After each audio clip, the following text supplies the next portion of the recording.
Bienvenue à toutes et à tous pour cette exploration approfondie. Aujourd'hui, on va essayer de décortiquer une tension, une opposition qu'on entend très souvent dans le débat public en France. Oui, cette fameuse opposition entre, d'un côté, Nicolas, le symbole du contribuable moyen qui paierait un peu pour tout le monde, Voilà, celui qui se lève tôt et qui trime. c'est ça. Et de l'autre côté, Vincent, une figure un peu plus floue qui représente ceux qui profiteraient du système. Alors ça peut être les très riches, les grosses entreprises, ou parfois on vise plutôt les personnes qui reçoivent des aides sociales. C'est presque devenu un mythe moderne, cette opposition. Tout à fait. Et pour essayer d'y voir plus clair, on va s'appuyer sur la transcription d'un débat assez vif qui met justement en scène ces visions opposées. On va retrouver les arguments portés par Manuel Bompard et ceux de Charles Consigny notamment. D'accord. Et notre but ici, c'est quoi? L'idée, c'est vraiment de décortiquer leurs arguments, de regarder un peu les chiffres qu'ils utilisent, les visions du monde qu'il y a derrière tout ça, pour offrir une compréhension, disons, plus nuancée que les slogans habituels. Parfait. Alors commençons par ce Nicolas qui paie. C'est une image forte, hein, l'idée que l'effort individuel serait écrasé par le collectif. Comment est-ce que Bompard, dans ce débat, essaye de démonter un peu cette idée? Alors, il attaque d'abord sur le financement même de notre protection sociale. Il conteste une idée qu'il attribue à Consigny, qui voudrait que seuls 30% des Français financent tout le système. Pour Bompard, ça ne tient pas. Ah bon? Et pourquoi? Parce qu'il rappelle que le financement est bien plus large. Environ la moitié, dit-il, vient des cotisations sociales, celles des salariés et celles des employeurs. Donc ça, c'est payé par l'ensemble des gens qui travaillent, en fait, pas juste une petite partie. Précisément, par tous les actifs. Et l'autre moitié, comment elle est financée? Principalement par la CSG, la contribution sociale généralisée. Qui touche aussi les retraités, les revenus du capital. Exactement. Et par la TVA, la taxe sur la valeur ajoutée. Et là, Bompard insiste sur un point. La TVA, pour lui, c'est un impôt injuste. Pourquoi injuste? Parce qu'elle pèse proportionnellement beaucoup plus lourd sur le budget des ménages modestes. Eux, ils dépensent quasiment tous leurs revenus en consommation, donc ils payent la TVA sur presque tout. D'accord, je vois. Mais alors, quid de l'impôt sur le revenu? On entend souvent ce chiffre, hein. 10% des foyers les plus riches paieraient 70%, ou même 76% selon Consigny, du total de cet impôt. Ça a l'air d'aller dans le sens de Nicolas, non? D'un poids lourd sur certains. Alors, Bompard ne conteste pas le chiffre en lui-même. Il dit oui, c'est à peu près ça. Mais il le remet dans son contexte. C'est le principe même de la progressivité de l'impôt. C'est-à-dire? Plus on gagne, plus le taux d'imposition est élevé. C'est fait exprès pour que ceux qui ont le plus contribuent davantage. Et il ajoute une nuance qui est importante. Ces 10% les plus riches, même après avoir payé leurs impôts, après la redistribution, il leur reste un niveau de vie très élevé. Il parle d'un revenu moyen autour de 6 000 € par mois. Ah oui, quand même. Et surtout, il compare. Avant les impôts, ces 10% captaient 35% de la richesse nationale. Après impôts et redistribution, ils en ont encore 25%. Donc pour Bompard, on peut difficilement dire qu'ils sont écrasés ou exploités. C'est une mise en perspective intéressante. Et ça nous amène à la vision de Bompard sur la redistribution elle-même. Pourquoi c'est si important pour lui, au fond? Pour lui, c'est fondamental pour deux raisons. Une raison morale et une raison économique. D'accord. La morale, c'est quoi? Il dit qu'il n'y a pas de justification morale à avoir des écarts de richesse qui vont de 1 à 100. C'est une question d'équité, de justice sociale. Et économiquement? Économiquement, il considère que soutenir la consommation des ménages populaires, c'est absolument essentiel. Il avance que ça représente la moitié de l'économie française. Sans une redistribution suffisante, beaucoup de gens tomberaient sous le seuil de pauvreté et ça freinerait toute l'activité économique. Donc la solidarité, c'est pas juste joli, c'est aussi un moteur. C'est une vision où le social et l'économique sont liés, en fait. Tout à fait. Et c'est là qu'on arrive à un point assez crucial de son analyse. Il ne pense pas que le discours sur Nicolas Quipé soit juste une erreur de calcul. Pour lui, c'est une stratégie politique délibérée. Ah oui, laquelle? Bompard pense que le néolibéralisme, qu'il voit en crise, cherche à se refaire une base sociale. Et comment? En montant les classes moyennes et populaires, non pas contre les très riches ou les actionnaires, mais contre ceux qui sont encore plus bas sur l'échelle sociale, les assistés, les immigrés. Dans quel but? Le but, ce serait de détourner l'attention des vraies inégalités, celles de richesse et de patrimoine, et de protéger les intérêts des plus fortunés. Il fait même remarquer un truc intéressant, les salaires des cadres stagnent, voire baissent en termes réels depuis quelques années. Ça pourrait les rendre plus réceptifs à ce discours qui désigne des boucs émissaires. C'est une lecture très politique en effet. Est-ce qu'il donne des exemples concrets pour montrer comment on essaierait de créer ces divisions avec des idées fausses, des mythes? Oui, il s'attaque à deux mythes particulièrement tenaces. D'abord, celui de l'assistanat, l'idée qu'on gagnerait mieux sa vie avec les aides sociales qu'en travaillant. Qu'est-ce qu'il répond à ça? Il affirme, chiffre à l'appui selon lui, qu'une personne seule au SMIC gagne à peu près 50% de plus qu'une personne qui touche les minima sociaux. Donc, l'idée qu'il vaudrait mieux rester chez soi, ça ne tient pas la route factuellement, pour lui. D'accord. Et le deuxième mythe? C'est souvent celui des emplois non pourvus, dont ces postes que personne ne voudrait prendre. Exactement. Celui-là, il est très fréquent. Bompard avance plusieurs raisons pour expliquer ces difficultés de recrutement qui ne sont pas forcément liées à un manque de volonté des chômeurs. Comme quoi, par exemple? D'abord, et c'est le point principal, les bas salaires et les mauvaises conditions de travail. Il prend l'exemple des vendanges, c'est dur, parfois mal payé, avec des problèmes de logement pour les saisonniers, la concurrence d'entreprises étrangères qui tirent les prix vers le bas, et puis le calendrier qui colle pas toujours avec la rentrée universitaire. Oui, c'est multifactoriel. Voilà. Il parle aussi du manque de qualification pour certains postes très spécifiques. Et puis, il y a le turnover naturel. Des emplois se créent, d'autres disparaissent, les gens changent de poste. C'est normal qu'il y ait toujours des offres en cours. Il relativise en disant qu'il y aurait quelque chose comme 30 chômeurs pour un emploi non pourvu. Donc, pointer du doigt les chômeurs, pour lui, c'est une façon facile d'éviter de parler des salaires et des conditions. Compris. Alors, cette idée du travailleur pressuré, elle va souvent de pair avec une autre critique, celle d'un État qui dépenserait trop, un État obèse. Comment Bompard réagit à ça? Alors, là aussi, il essaie de nuancer fortement. D'abord, l'idée que la France serait la championne du monde ou d'Europe des dépenses et des impôts. Il dit attention. Il conteste ça. Il dit que ce n'est pas si simple. Il cite l'Autriche, par exemple, qui aurait des dépenses publiques encore plus élevées en pourcentage du PIB. Mais surtout, son argument principal, c'est que comparer les chiffres bruts entre pays, ça n'a pas beaucoup de sens si on ne compare pas les modèles sociaux. C'est-à-dire? En France, une grosse partie des prélèvements finance un système de santé et de retraite qui est largement public. Si vous comparez avec un pays où la santé et les retraites sont surtout privées, forcément les prélèvements obligatoires seront plus bas là-bas, mais les gens paient de leur poche pour ces services SAD. Donc comparer juste les taux de prélèvement, c'est trompeur selon Bompard. D'accord. Mais le déficit public français, lui, il a bien augmenté ces dernières années, non? Sous Macron notamment. On pourrait penser que c'est dû à trop de dépenses. C'est l'argument de Consigny, j'imagine. Justement, Bompard retourne complètement cet argument. Pour lui, l'augmentation du déficit ne vient pas d'une explosion des dépenses, il soutient même qu'elles ont légèrement baissé en proportion du PIB, mais d'une baisse des recettes de l'État. Ah, une baisse des recettes due à quoi? Il vise très clairement ce qu'il appelle les cadeaux fiscaux faits depuis 2017. Il liste la suppression de l'ISF, l'impôt sur la fortune, la mise en place de la flat tax sur les revenus du capital, la baisse de l'impôt sur les sociétés, y compris pour les très grandes entreprises, et la suppression progressive de la CVA, une taxe sur la valeur ajoutée des entreprises. Et son argument massu, c'est quoi?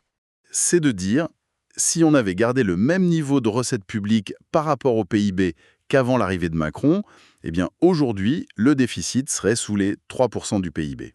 Donc pour lui, le problème, c'est pas que l'État dépense trop, c'est qu'il ne fait plus rentrer assez d'argent, surtout de la part des plus riches et des grandes entreprises. Donc il réfute aussi l'idée qu'il y aurait beaucoup de gras à couper facilement dans les dépenses, comme dans les fameuses agences de l'État. Exactement. Il rappelle ce qu'il y a derrière ce mot un peu fourre-tout d'agence. Ce sont les universités, le CNRS, Météo France, France Travail, Ex-Pôle Emploi, l'ADEME pour l'environnement. Des trucs plutôt essentiels, quoi. Difficile de tailler dedans sans toucher aux missions. Voilà, il cite même un rapport d'une sénatrice de droite, les Républicains, qui avait cherché où faire des économies là-dedans. Résultat, on pouvait gratter quelques millions sur le fonctionnement, mais pas les milliards qu'on entend parfois. Donc, si on veut faire des milliards d'économies là, ça veut dire couper dans la recherche, l'université, etc. Et sur l'immigration, c'est souvent présenté comme un coût énorme. Là, Bompard s'appuie sur des études économiques qui, selon lui, montrent le contraire. L'immigration rapporterait net aux finances publiques entre 7 et 10 milliards d'euros par an. Ah oui, carrément l'inverse de l'idée reçue. C'est ce qu'il affirme. Et concernant l'AME, l'aide médicale d'État pour les sans-papiers, il la défend pas seulement au nom de l'humanité, mais aussi comme une mesure de santé publique intelligente. Mieux vaut soigner une maladie au début, ça coûte moins cher que de laisser la situation s'aggraver ou une épidémie se propager. C'est aussi une logique économique, finalement. D'accord. On a bien compris la perspective de Bompard. Mais il faut absolument introduire maintenant le contrepoint, la vision de Charles Consigny, qui est radicalement différente sur tous ces sujets, non? Il est trop écrasant. Il cite le chiffre 45,4% du PIB en France. Il compare ça à la moyenne de l'OCDE, qui est autour de 34%, et il met en avant des pays comme les États-Unis, 26%, ou l'Irlande, 23%, qu'il voit comme beaucoup plus dynamiques parce que moins taxés. Il a aussi cette image sur le coût du travail, qui frappe souvent, non? Le salaire brut versus le coût total pour l'employeur. Tout à fait. C'est un de ses arguments phares. Il prend l'exemple d'un salaire brut de 60 000 euros par an.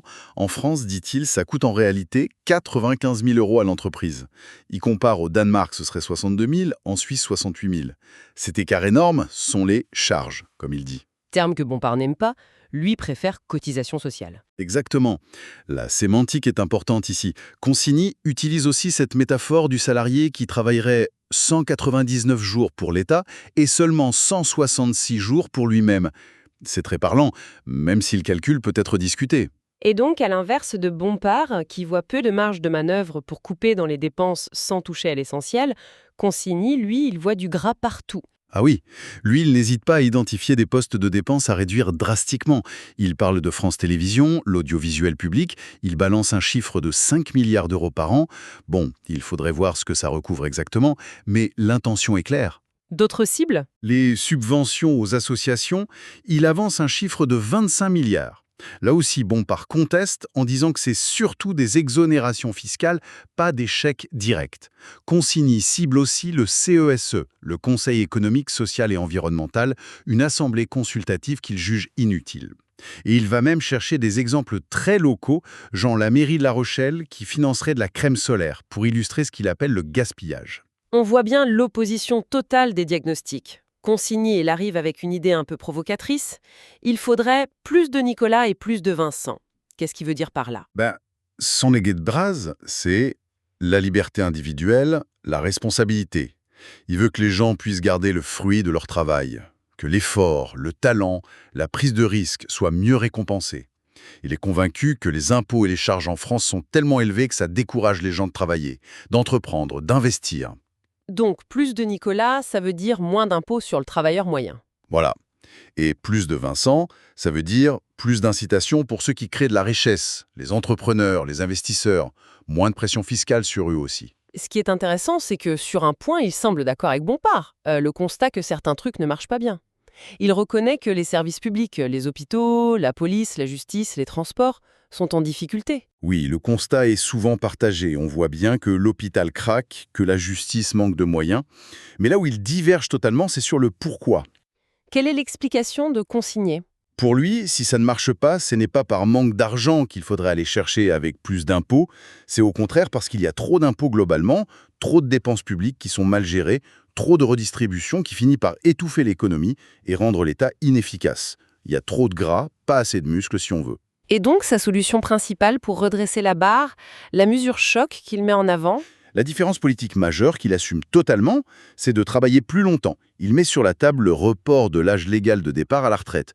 Il parle de 65 ans et il ajoute même 67 ans s'il le faut. Ah oui, c'est clair. Pour lui, c'est la grande réforme structurelle. C'est ça qui permettrait de faire des économies massives et avec ces économies, on pourrait soit financer d'autres choses, soit, et c'est plutôt ça son idée, baisser les charges sur les salaires pour augmenter le net qui reste aux travailleurs.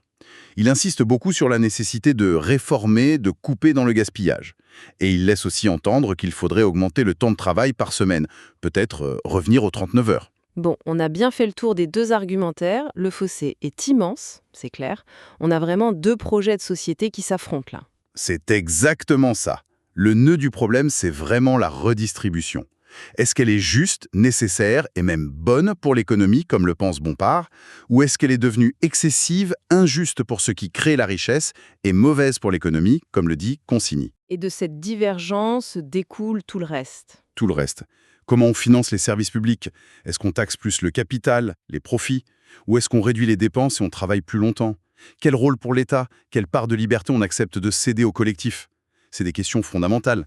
Est-ce qu'au milieu de cet affrontement, il y a quand même des petits points où ils pourraient se retrouver? Même si c'est juste en surfonce.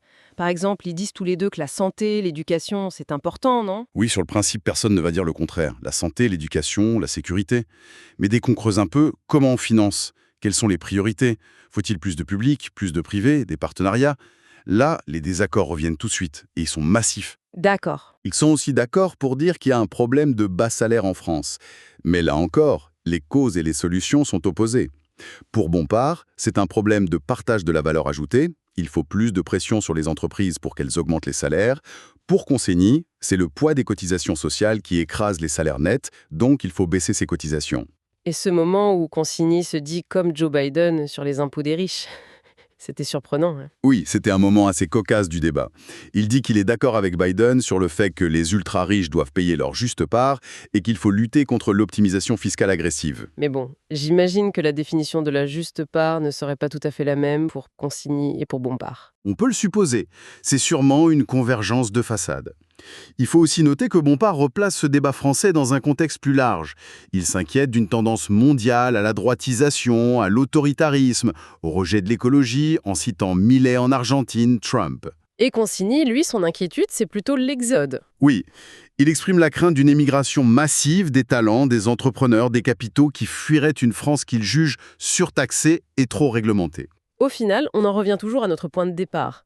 La question centrale, c'est est-ce que le problème principal, c'est le fardeau qui pèserait sur Nicolas, le travailleur moyen, et qui demanderait donc moins d'impôts, moins de dépenses publiques, moins d'État? Ou est-ce que le problème, c'est plutôt la contribution jugée trop faible de Vincent, qu'il représente les très riches ou les grandes entreprises, et qu'il faudrait donc, au contraire, plus de redistribution, plus d'impôts sur le capital pour financer correctement nos services publics et assurer la cohésion sociale. C'est vraiment le dilemme. Et cette opposition, elle nous laisse avec une question peut-être un peu plus philosophique qui va au-delà des chiffres et des pourcentages. Ce débat, en fait, il révèle des visions radicalement différentes de ce qu'est une société juste, de ce qui motive les gens, l'intérêt personnel, la solidarité, la peur de tomber. Il révèle aussi des idées différentes sur comment fonctionne l'économie et sur le rôle qu'on veut donner à l'État. Quelles sont les hypothèses de base, en fait? Exactement. Quelles sont les hypothèses sur la nature humaine, sur la société, que chaque camp nous demande d'accepter pour que son raisonnement tienne? Essayer de comprendre ces postulats cachés, ces fondations idéologiques, c'est peut-être une clé pour naviguer un peu plus lucidement dans tous ces débats passionnés qui traversent notre société.